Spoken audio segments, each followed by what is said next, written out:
The thing that was being born was a latke, a word which here means potato pancake.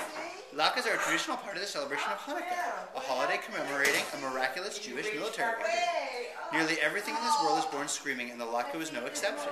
Even though the latke wasn't conceived or born the way you and I were conceived and born, but instead was fashioned from grated potatoes, chopped onions, beaten eggs, and a dash or two of salt.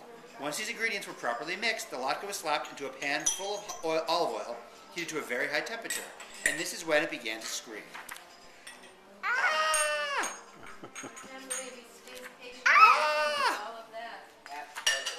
The latke was suffering so much that it leapt out of the hot pan and out the window of the cottage and began to run screaming down the boulevard. Latke, yeah. He's crying. This may seem like unusual behavior for a potato pancake, but this is a Christmas story in which things tend to happen that would never occur in real life. The latke ran past a row of flashing colored lights, which hung from the rain gutters of a less suspicious cottage. That's right. The lights, yeah. What's all the ruckus, said the lights in unison. We're the ones who are supposed to be dominating the neighborhood with our cheerful glow. I was just thrown into a pan of boiling oil, the latke cried in reply. Can you believe it? Yeah, said the flashing colored lights, but we can't imagine why. Because I'm a latke, said the latke. The olive oil reminds us of the oil used to rededicate the temple following the defeat of Antiochus. What story is this? The latke that couldn't stop screaming. Antiochus at the hands of the Maccabees. The oil was supposed to only last for 1 night, but it was a miracle and lasted for 8. Plus, frying makes my skin crispy and brown. So you're basically hash brown, said the flashing colored lights. Maybe you can be served alongside a Christmas ham. I'm not hash brown, said the latke. I'm something completely different.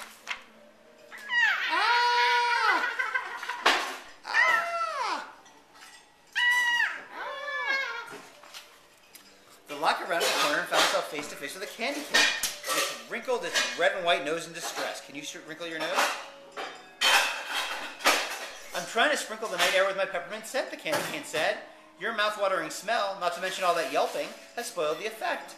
My mouth-watering smell is part of the cozy feeling of Hanukkah, the latke replied. It reminds us that things are better now than they were in 175 BCE, when my people were not allowed to practice their religion. In order to study the Talmud, they had to hide out in caves, and when they heard Greek soldiers approaching, they pretended they were gambling with a small spinning top called a dreidel. Dreidel. Sort of like Joseph and Mary hanging out in the manger. Yeah, the candy cane said. Someone should write a Christmas carol about you. I'm not part of Christmas, cried the latke. It's a totally different thing.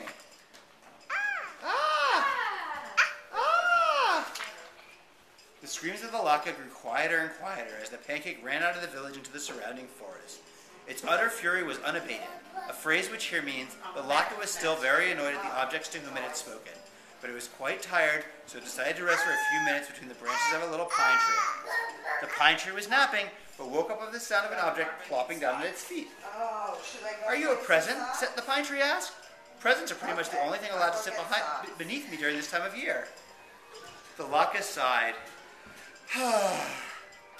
Presents aren't really a big part of Hanukkah, it said in a voice hoarse from screaming. There's nothing wrong with giving gifts to loved ones, of course, but it's more important to light the candles for 8 consecutive nights, 8 consecutive lights, to commemorate the miracle of the temple and the miracle of victory even when you are thoroughly outnumbered, so you shouldn't give up hope. Plus Santa Claus, said the pine tree. The latke was too exhausted to scream.